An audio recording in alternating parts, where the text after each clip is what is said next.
Hi and welcome back to 𝗕𝗘𝗪𝗧𝗏. Today, guys, we're going to be diving down into the markets to see exactly what's been going on, give a bit of a market update. Obviously, I think a lot of people have been, I guess, worried over what's been going on lately. So I kind of want to show you what's in the data of the charts, go through advice.io, see what's going on there. Now, obviously, I am doing this from the hotel room. I've been traveling, which is why I wasn't around much yesterday. And obviously the quality of the camera is pretty poor, but I have got my microphone, so hopefully everyone's going to be able to hear this perfectly clearly so we can go through the charts and see exactly what's going on. As always, if you find it useful and informative, if you hit the like button, really do appreciate that. If you happen to be new to the channel, why not go ahead and subscribe, tap that bell, select all notifications, and in doing so, you will be kept up to date with everything that we do here at Cheeky Crypto. Right, with all that said, done, and out of the way, let's jump on down into the charts and take a look at what is going on, starting with Bitcoin. Okay, so I know a few of you guys have seen this chart before, right? And basically what we're looking at here is pretty much the entire history of a Bitcoin. Okay, so it's Bitcoin paired up with USD. This is the weekly chart, and a Bitstamp is the data source. So if you wanted to replicate it on TradingView, that's what you'll be looking for. Now, obviously, we've been through this quite a few times already on the channel, but basically everything kind of started off back here in 2013 where we had this double peak, right? And basically peak one was just up here. This actually occurred, I think it was April of 2013. This is basically when everyone was panicking that we were going down and it was a bear market. And that was kind of the end of that, right? And they were wrong because obviously it peaked out for a second time at the top here. And this was again in December of 2013. Okay, so it was a double peak is what they kind of often refer to it as. And this is important to understand because this little section down here at 2013 was a 315 days. It got one peak, okay? And this is where people were calling it the end of the bull run and we're going into a bear market. It's just 315 days, okay? But in fact, there was another 213 days before we peaked again, totaling a bull run of 546 days, okay? So this is an important thing just to understand that ultimately we're not looking for short bull runs. They're actually relatively long, okay? And if we misunderstand what we see inside the data and we think we're going into a bear market sooner, then obviously you're going to potentially do a lot of damage to your portfolio, etc. In fact, what you actually saw was, if I actually grab hold of this, was 1, a 2, a 3, a 4, and a 5. 5 impulsive waves, right? We often refer to this all the time because it's kind of what we follow on this channel, right? Elliott theory, with clear Fibonacci areas as well. Okay, so we know that there were good kind of motions to the upside. All in all, for that bull run, we're talking 24,500% in gains. Okay, then we go on to the bear market, right, which we do get, and that comes down, bottoms out nice and low, and then we start another bull run. Okay, we peak up nicely, but this time, obviously, it's one single peak, and the bull run is 714 days. Okay, so peak to peak, it's 1,470 days. Okay, the bear market itself was 413 days. Important to kind of note these things. Okay, and total here in gains were 5,400%. Obviously, the higher the price, the lower the percentage yield. Okay, this is quite an obvious kind of thing to kind of point out, but it is what it is. Then obviously slipped into a bear market. Okay, the bear market was 364 days. Okay, so slightly shorter by about a month or so. Between these two, and then we started a bull run. Okay, this is actually a bit of a fake out in a roundabout way because we started the bull run, but we actually slipped back down. And this was pretty much due to the pandemic. So actually, we had a false start, if you will, reset, and then started again. Okay, so strange thing to kind of not acknowledge, but ultimately the bear run or bear market should have been 364 days, but actually it got extended. Okay, again, if we were to take that 1,470 days, that would actually put the end of the bull run at around 20th of December 2021. So it's a stab. It's not exactly science there. It's just kind of a way to say roughly around this area would be an interesting point to kind of analyze the market.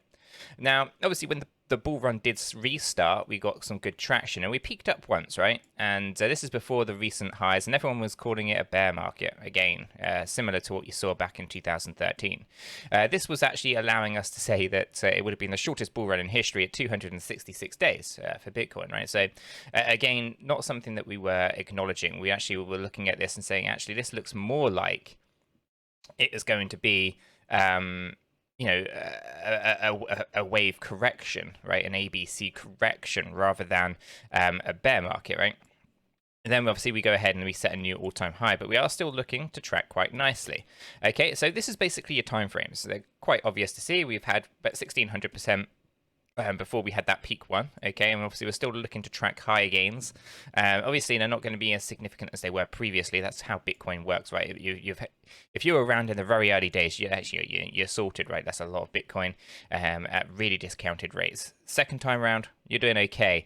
Third time round, let's be honest, it's not exactly going to move your portfolio massively. And obviously the next time round will be very much the same, little odd.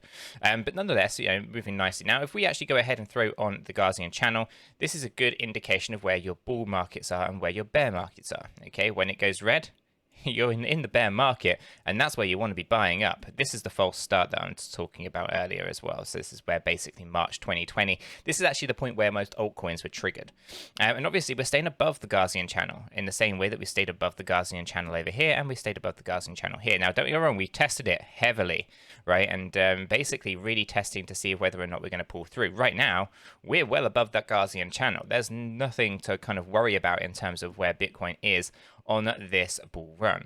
And again, the recent pullback was basically just it was a shake in the entire market, not just the crypto market, but also the stock market as well, with things that are going on with Evergrande, people jumping the gun. Maybe they were shorting the markets and wanted to get some FUD out there to try to actually bring in their bets. Nonetheless, it wasn't factual, and obviously Bloomberg also actually responded to this with Evergrande actually paying their $138 million interest that was due. Okay, now, so they're not obviously out of the woods yet.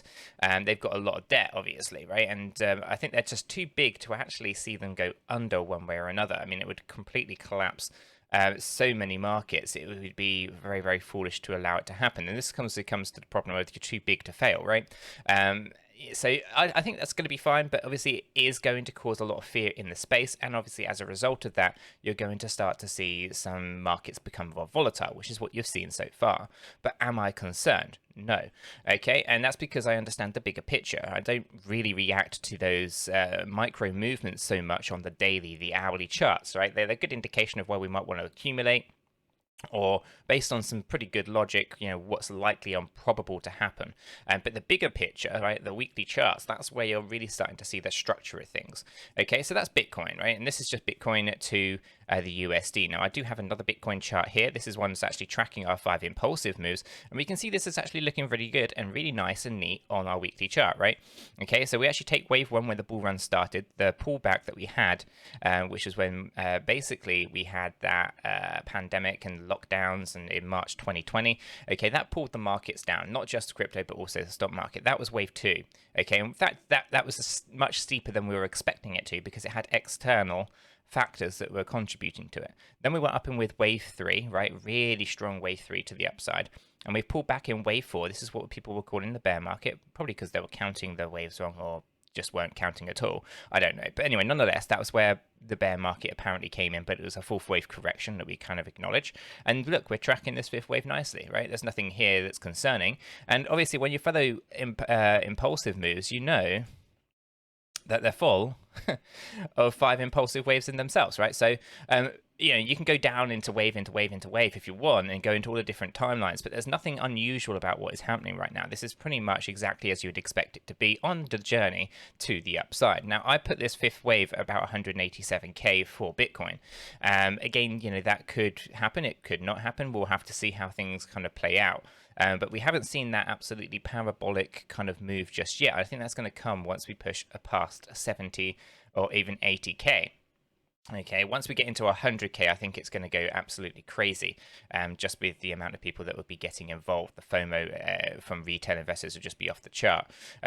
Misinformed, unfortunately, but that is unfortunately how the markets work. Now, this is Bitcoin, right? And again, I think we were called out yesterday. Unfortunately, I wasn't around much because, Harmony 1 was pulling back, right? And people were concerned over that. But again, it's tracking nicely to that fifth wave, right? We've got good targets. On this weekly chart, there is nothing wrong with this. We're actually testing support level of 28 cents. And if I jump back to Bitcoin for a second and check that hourly, because I know that it is a concern for people here. Let me just find where they are. There we go, right.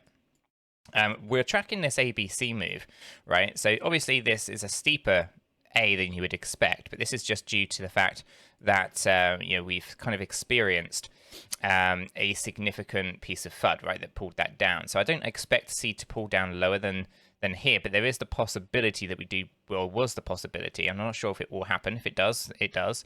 But the possibility of going down to 61k, okay, that would be in line with the expectations of that ABC correction, right, ABC. But once you go down there, do expect it to move up rapidly to the upside. This is not an unusual move by any stretch of the imagination. So knowing that Bitcoin has that potential, and obviously right here you can see that it is also potentially tracking with an A, a B, and a C to the upside. I know that the stochastic is in an interesting position as well. It's possible that we push up before we even fall back down. The key here will be whether or not we push past the wave B, okay?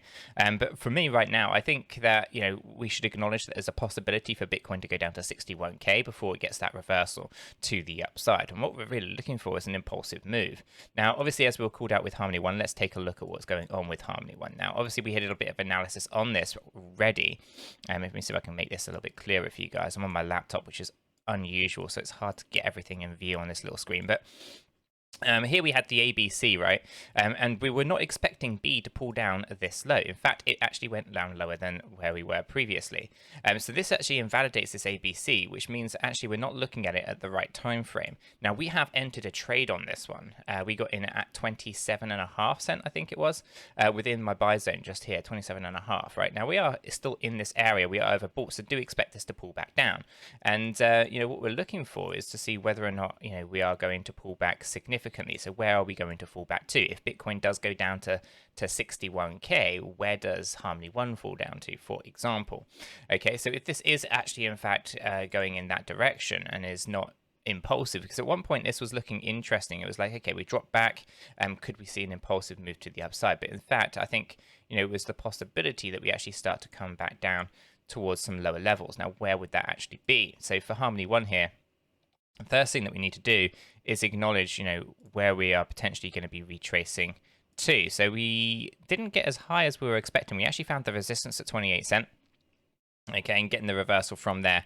Otherwise, we were looking to try to track up a little bit higher towards 28.4. So it's close enough to call it as a B wave there.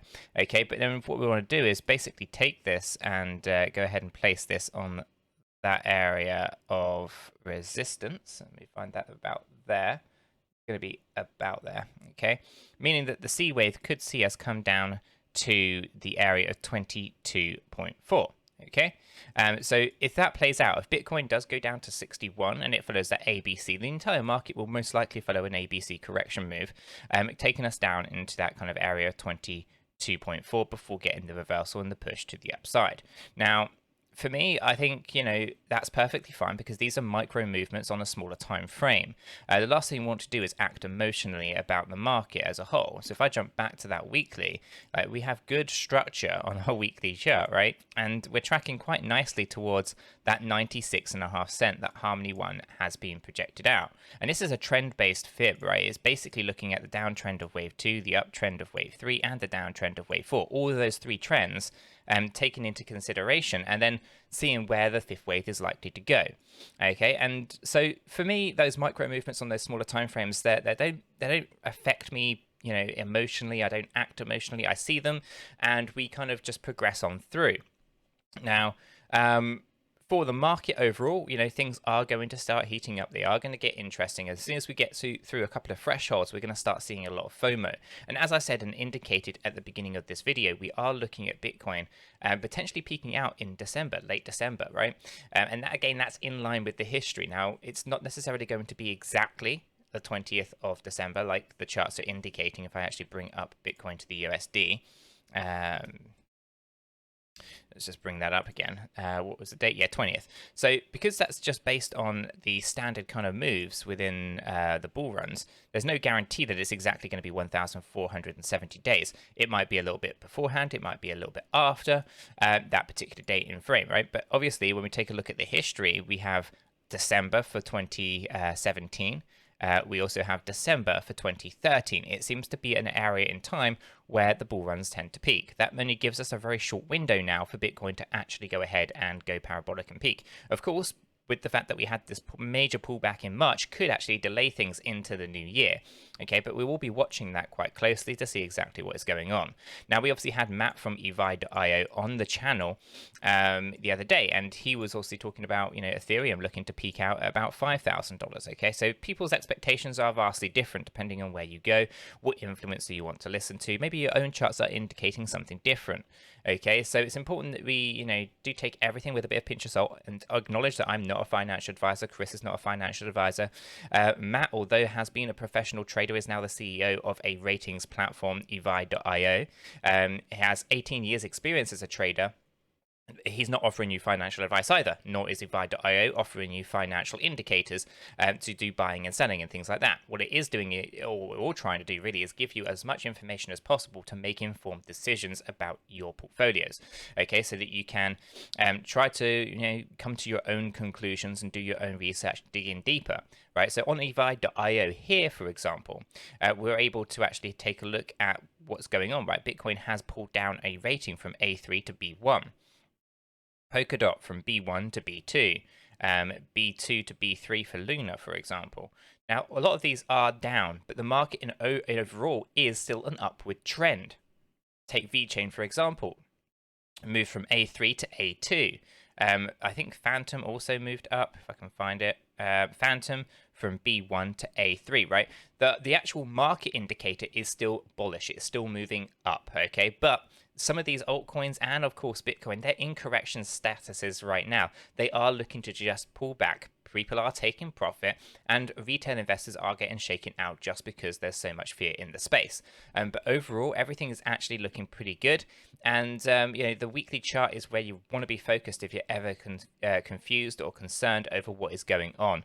Ultimately, I'm still super bullish on what is going on here when it comes to everything for the crypto space right now.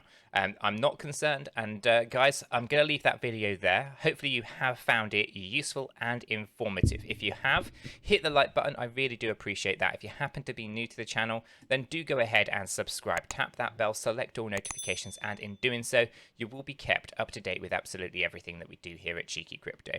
With this said, done, and out of the way, I hope everyone has a fantastic day, and I'll catch you all in the next one.